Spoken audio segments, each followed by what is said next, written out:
Deepwater started from humble beginnings in rural South Jersey and grew to be one of the biggest names in classic rock. With a legacy that lasted through surf rock, the British invasion, the counterculture movement, glam rock, and even the 80s, Deepwater became a symbol of classic rock, with a discography of radio staples. But, much like the bands of their time, their journey was fraught with drugs, artistic differences, and breakups.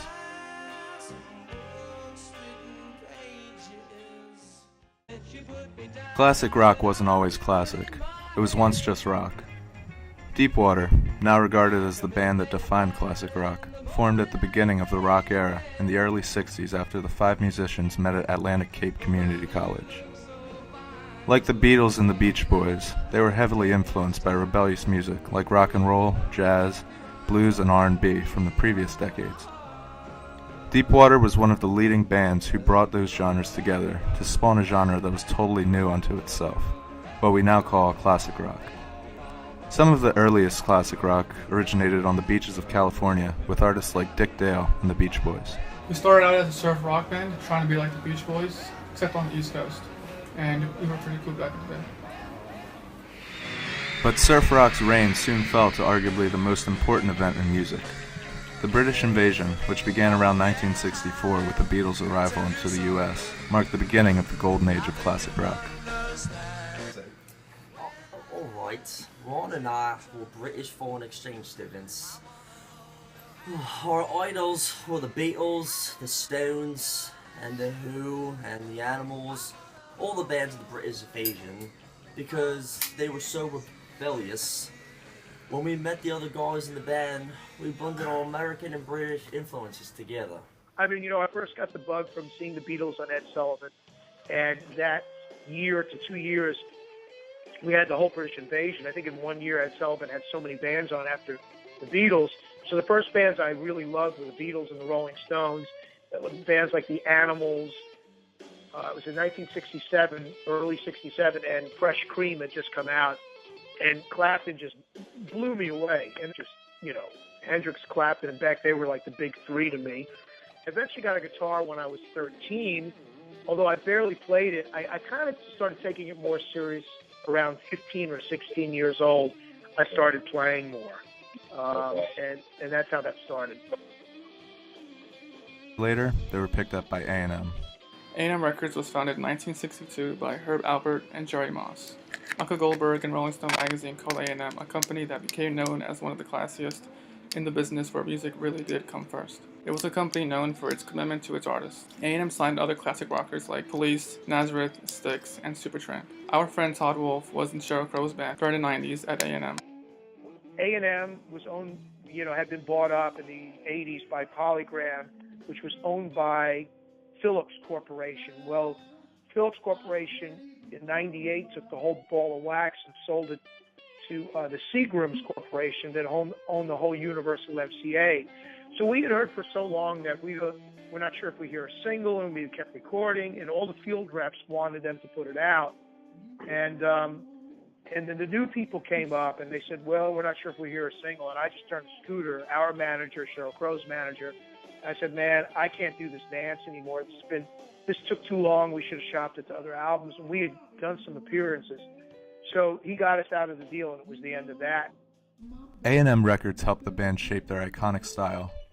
Their self-titled debut album, heavily influenced by surf rock, didn't chart due to the end of the genre's popularity in the mid-60s, so they reinvented themselves as a psychedelic rock band. Psychedelic rock was on the rise thanks to the counterculture movement and the availability of psychedelic drugs. Well, you see, music was being used as a form of protest at the time. It was incredibly powerful, their music. Do you mind?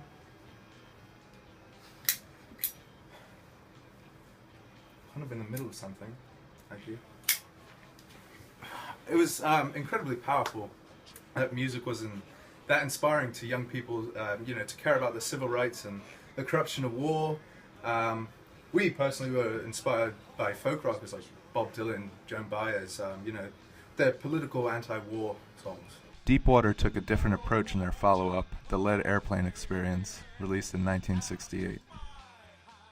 Well, we began touring with, the Airplane and Hendrix, Grateful Dead, Cream. Played at Woodstock, back in '69. Biggest music festival back then, 400,000 people. They earned an audience when the lead airplane experience knocked Inagata de Vida by Iron Butterfly out of the top spot on the Billboard album chart in 1969. FM radio played a huge part in Deepwater's rise to fame, especially 100.7 WMMS in Cleveland. WMMS began the format of album-oriented rock, which is now called classic rock. Classic rock is a radio format, not a genre. It includes all kinds of genres, from soft rock to glam metal. But a band also has to have longevity to be considered classic rock.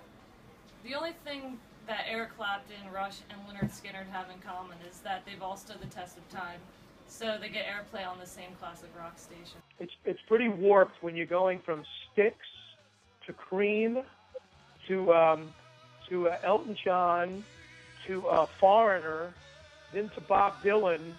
You get into progressive bands like Yes, you know, and then you go back to I don't know, Ted Nugent. You know, it's like what the fuck. After touring for their second album, Deepwater honed a heavier, more progressive sound. Rock was moving away from peace and love and into hard rock with Led Zeppelin, Deep Purple, and Black Sabbath. Meanwhile, bands like Pink Floyd, Jethro Tull, and Yes were combining elements of psychedelic rock and classical techniques to create progressive rock. Deepwater's third album was released in 1973. It was their first progressive hard rock opera. After the success of their third album, things started falling apart for Deepwater. Their excessive partying led to members of the band abusing drugs and alcohol. A&M tried to move them in a new, more dance-friendly direction, much to the band's disapproval. Alcohol and ego-fueled fights in the studio caused Ben to quit and pursue a solo career. The rest of the band were in and out of rehab, often not showing up to recording sessions. I don't write songs. Just sing it. I don't write songs. Tell me what I do then. What do I do besides sing? Who sees me on stage? You need to chill. Oh, now you're walking away. I need to Really? Me? You wanna walk? Alright, you wanna walk away? I'll walk away too then. Finally, thank you. Can't deal with this shit no more.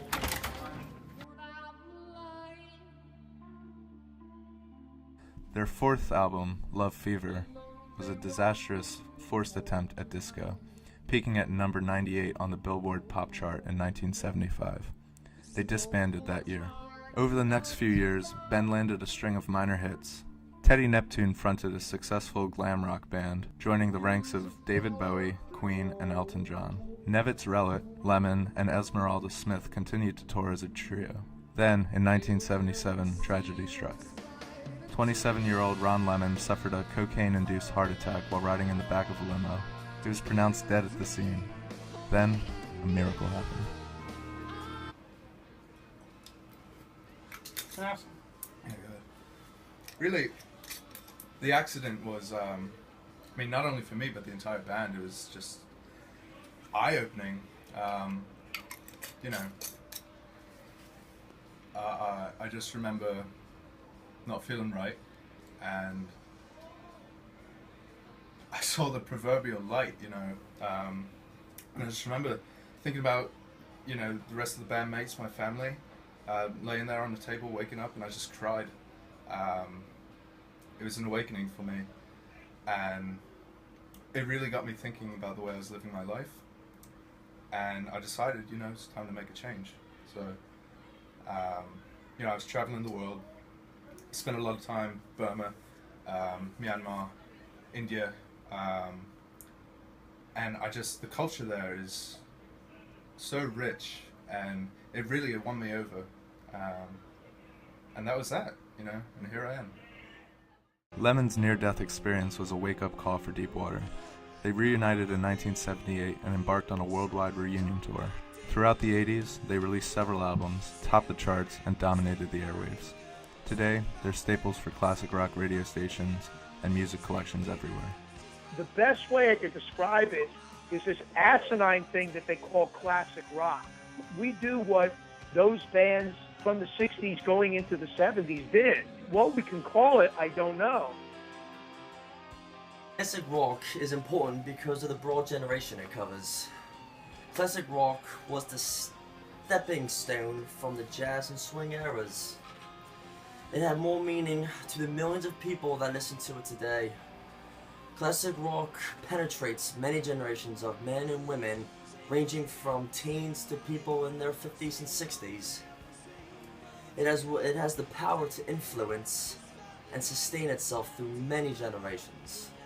Classic rock has helped create futures for white and black artists, and it has paved its own road to influence people and give self-expression to its originality.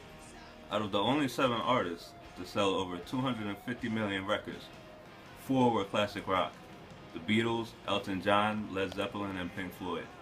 Out of the only 7 artists to sell 200 million, 3 of them were classic rock, including AC/DC, Queen, and the Rolling Stones.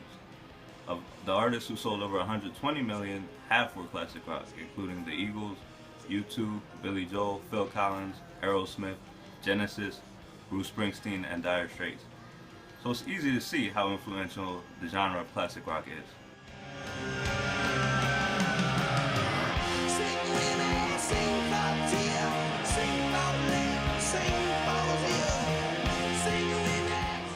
Classic rock is a genre that only exists in retrospect. So in the future, the rock we consider modern will become classic rock, like today's Linkin Park will be classic rock in the future. What I do, I call rock. The blues guys call us rock. The rock guys call us blues. The jam guys call us blues rock. And we're not doing anything different from White Cactus or Cream or Hendrix Experience or Peter Green's Fleetwood Mac. You know, we kind of just mix it all together.